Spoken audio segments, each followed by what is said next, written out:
Dan Voorhees at Muscle and Arm Farm is a great example of the application of multi-jet fusion. He came up with a design that is a reusable zip tie. We made him some samples of his zip tie parts using multi-jet fusion. He got them back and tested them and was blown away.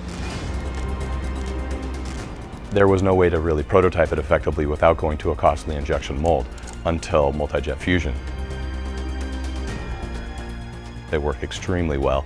He's able to test them well. We were able to run a bunch of parts inexpensively before making the investment in the injection mold.